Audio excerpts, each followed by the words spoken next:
Welcome to ILTV's Insider. I'm Asaf Nissan.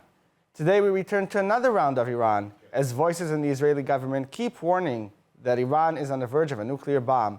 And while the U.S. is talking about going to the negotiation tables with Iran, some voices have called out against the decision and are worried about the danger of these negotiations. Much more dangerous to the world. We denied them resources. We put real sanctions in place on them. This had an impact on that leadership. This is a regime that put Ibrahim Raisi, a butcher, in charge of their country. These are not people who want to be part of the international community. These are terrorists who threaten not only Israel, but the United States, and in fact, peace-loving people all across the world. We should be putting real pressure on the regime, not negotiating a deal with them. Meanwhile, Iran has reached over 80% of uranium needed for a nuclear bomb, and Israel is calling out for the UN Security Council to take action against this development while worried about another Iranian proxy in the north. So how will Israel deal with So how will Israel react to these developments? What are the options on the table? Well, joining us now to discuss these topics and more is the president of the Jerusalem Institute for Strategy and Security, Professor Efraim Inbar, and founder and CEO of the International Institute for Strategic Studies, Dr. Martin Sherman. Welcome both. Thank you. Professor Inbar, I want to start with you. Iran announced on Sunday that they reached the 80% of the uranium needed for a nuclear bomb. How did we get so far down to the situation? I think they are not bashful in saying that they do not observe any rules. They don't abide by the JCPOA. And apart from that, we all know that they are cheating. So it shouldn't surprise anybody that they have reached this state. Dr. Sherman, your response?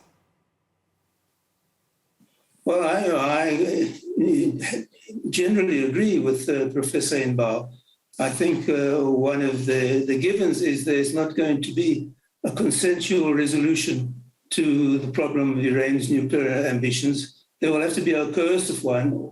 Otherwise, Iran is going to become a nuclear power with all the unfortunate consequences that flow from that. Because, you know, it's not only the danger of Iran possessing a nuclear weapon for its use, but it's the spreading of a nuclear umbrella over all its proxies and letting them basically operate against Israel and other Western interests with impunity, knowing that they're backed up by a nuclear or an almost nuclear power.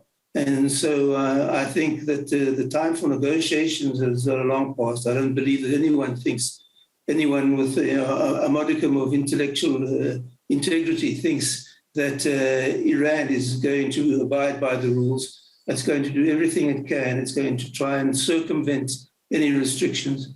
And I think the world is rapidly approaching one of its darker hours. But speaking of the bomb itself, I mean, we see that the head of the intelligence security, the head of the intelligence here in Israel, Tamir Hayman, actually said last week that Iran is still 2 years away at least from a nuclear bomb. So speaking of which, who's right in the issue? I mean, on the one hand, you have the government complaining and warning us that we're seeing a bomb literally coming in like the next few days. And on the other hand, you have the army intelligence telling you that no. I mean, you have at least another 2 years, you have more time. So who's right in this discussion?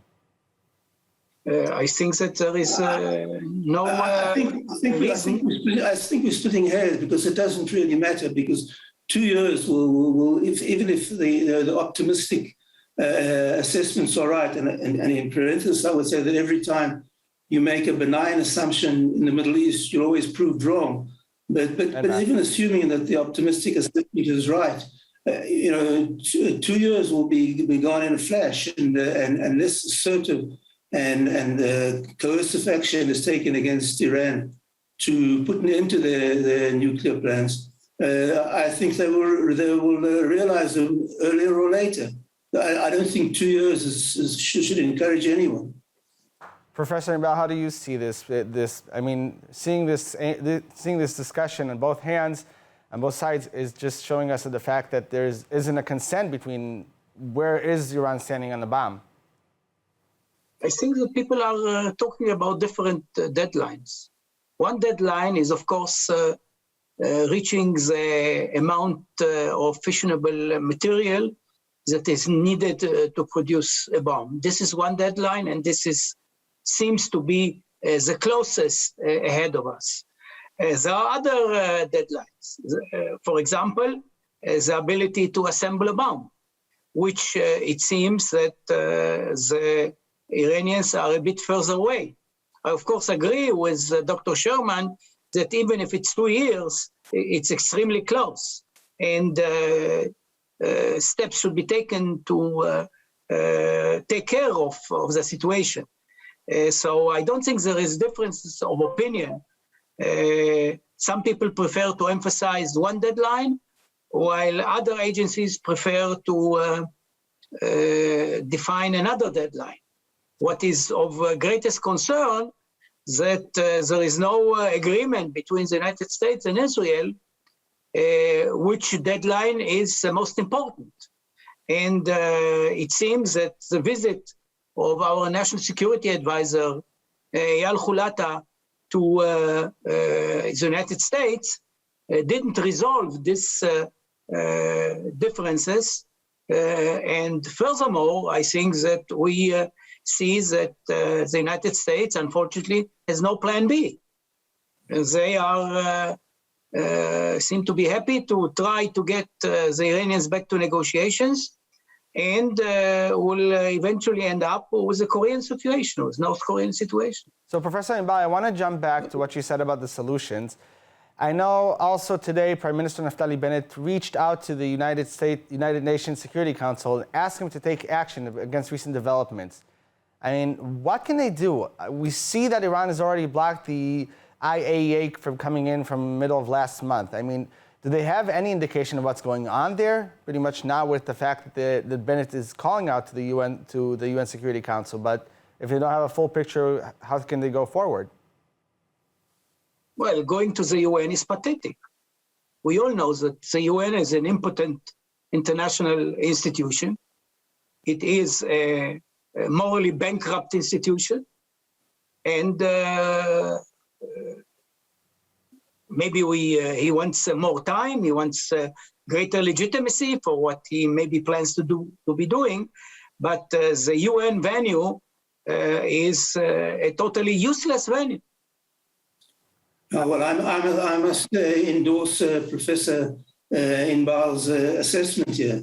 I don't think that there's going to be much chance of international intervention, unfortunately at the moment, not with the present administration in place in Washington, because I think much like the Obama administration, I think the present Democratic administration don't really see nuclear Iran as that much threat to US interests. I don't think that Obama saw the ascendant Muslim Brotherhood as a threat to US interests. And I'm not sure that the left wing of the Democratic Party is where all the political and ideological energies are particularly perturbed with Tehran becoming a nuclear power. I think we'll all have a rude awakening somewhere down the road. The only question is, will this awakening occur in time or too late? So speaking of solutions and speaking of the U.S., we're seeing now the ending of the visit of Angela Merkel, actually, and seeing that she's calling out together with prominent leaders of the Western world to go back to the negotiation tables. And of course, we're seeing the Biden administration going forward with that decision. I mean, what is Israel supposed to do now? I mean, how should we react if the U.S. is actually going back to negotiations? Where do we put ourselves here? I mean, we're going to continue in struggling going forward against the deal, or maybe trying to against Sweden is close enough to the fact that we can make sure that something will come out towards Israel? Your thoughts, Dr. Sherman? Well, I think at the moment, perhaps the only operational option is covert action, to ramp up the covert action, because I find it very difficult to see how Israel is going to launch a large enough attack, an overt attack on installations without any diplomatic backup. Unfortunately, Iran is much closer to Israel than Israel is to Iran, with its proxies in Lebanon and the still ongoing buildup in Syria, despite the setbacks they've had. So, I can see perhaps the only way of slowing it down until something happens is through ramped up covert action. It would be much easier if we could have fermented ethnic strife in Iran, because there is a lot of ethnic strife there with Iranian Arabs and Iranian Azeris. If there was some way to incite insurrection against the regime. The Iranian economy is in a terrible state. There's a severe water crisis. With the Trump administration, I think there was a reasonable hope that the regime would implode before things became untenable. Now, I'm not sure. I don't know whether Professor Inbal thinks there's a realistic option of an overt strike, whether from the sea or whether from the land or whether from space, on sufficient installations in Iran to put it back. Now, at the moment, Doctor, I have to stop you here because I want to ask Professor Inbal the same question and actually add to him to the fact that we're seeing now Foreign Affairs Minister Yair Lapid also flying to DC together with the UAE, his UAE counterpart, to discuss the success of the Abraham Accords, but also talking about Iran and the potential of the nuclear danger and the nuclear talks. How do you see that progressing towards any solution, and how should Israel continue to respond to what's going on now? Well, the only real option we have to stop the Iranian nuclear program is a military option. Nothing is left. We tried diplomatic pressure, we tried economic pressure. All this didn't work. The Ayatollahs in Tehran don't speak German, don't speak English, they speak the language of force. As they do it in the region. I would like also to point out that unless we do something forcefully, the Abraham Accords are in danger.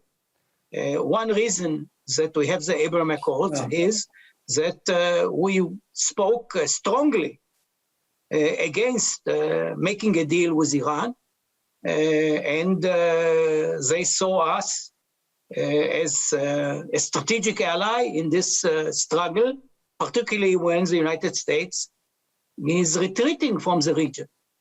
So if we don't deliver, they have no reason to be with us. And they are, of course, closer to Iran than we are geographically. And they may bandwagon, basically go close to Iran in order to secure some measure of security instead of ending this existential threat for us, and in many ways even for the regimes in the Gulf. So both of you spoke about military or covert actions. I want to ask. I mean, I saw earlier this week, and it was published by the Israel Democracy Institute, a poll that Israel should have attacked Iran in the earlier stages of the program. I mean, now at this point, there is a lot of danger of civilian casualties and a lot of danger, of course, in attacking Iran. Did we miss the deadline, in your opinion? Should we have done it in the earlier years of the program? I mean, now, like you both said, we don't have a lot of options left except the military option. So what could we do? I mean, at the end of the day, it looks like we missed it. Your thoughts, Professor? Thoughts, Dr. Sherman? I agree that things are much worse now than they would have been if we'd operated earlier. And I think, again, this underscores what I said earlier. In the Middle East, every time you adopt a benign assumption, you're proved wrong. It's easy to sit here and say, well, we should have, sent bombers and rockets towards Iran, but that's a very difficult decision for Israeli decision makers. But sometimes you have to make those decisions. I think that if we can stop Iran militarily, the cost will be much more than it would have been if we'd have done this back, say, in the mid-90s. And we've seen that Iran does respond to the threat of force. When in 2003, when they thought there was a chance of an American strike against them after the American action in Iraq. They curtailed, they stopped their nuclear program and only started it again when they were convinced that there was no tangible threat of American action. So we have historical proof that the Iranians do respond to tangible threats of military action. Sadly, I think that that's not going to be coming from the current administration. And as I say, I think there's much room for concern. Professor Inbal, I want to ask you, because you mentioned the danger of the Abraham Accords. Now, we just celebrated a year to the Accords. We literally just opened the caucus here in the Knesset, and we have the Friedman Center opening up, and we had a visit from former Secretary of State Pompeo, which we also heard in the interview said that Iran poses a danger to the world.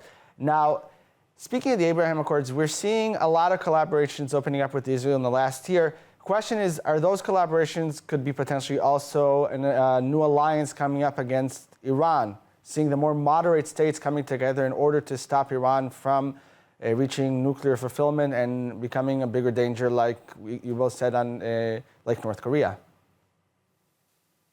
I don't think there is any country in the Middle East that is ready to confront militarily Iran, with the exception of Israel. So we have no illusions. We are on our own. And what is needed has to be done by the Israeli Defense Force. The Gulf countries can supply maybe intelligence, maybe logistic help, opening up maybe an air corridor for us. But we cannot rely on Gulf countries to do anything militarily against a very close neighbor. I would like to emphasize that I've been on record advocating the use of force against the Iranian nuclear installations since 2005. And it was a pity we didn't do it earlier, but it is not too late. And even if the cost is high, we should always compare it to the potential cost of Iran having a nuclear bomb. And I think the price is right for attacking Iran at this time, even if it's high, because the alternative is much worse. Dr. Sherman, your response? Well, I can only say that I endorse everything that Professor Inbal says. I'm sorry, we have such a like-minded panel today, but I think he's right. I don't see us having any real hope to pin on diplomacy. I think the Europeans are completely out of touch with reality when they say they want to try the diplomatic option. Several years ago, there was a great article put out by Henry Kissinger and George Shultz attacking the JCPO, and they said it's almost impossible to monitor what the Iranians are doing. There's a huge country, there's secret sites. I think that the working assumption is that very soon Israel is going to have to face a nuclear adversary in Iran, and I think we should have to do everything to prevent that. And the longer we wait, the higher the cost. And again, I'm not at all excited about the idea of military conflict between us and Iran. I think it's going to be an extremely difficult thing. I think that even if you have early successes, Iran is a country with a lot of staying power, as we've seen. It's got a large population, much larger than ours. It's very large in geographical expanse. So even if we do have early successes in such a military strike, I think we could be in for a very long war of attrition once we start military action. But let me challenge you both, and I do want to raise this question. I mean, now with the normalization with Bahrain, and we're talking about a country that's literally on the border with Iran, and they're not talking about it, I mean, overtly, but we know covertly there were talks a little bit about also security and defense issues.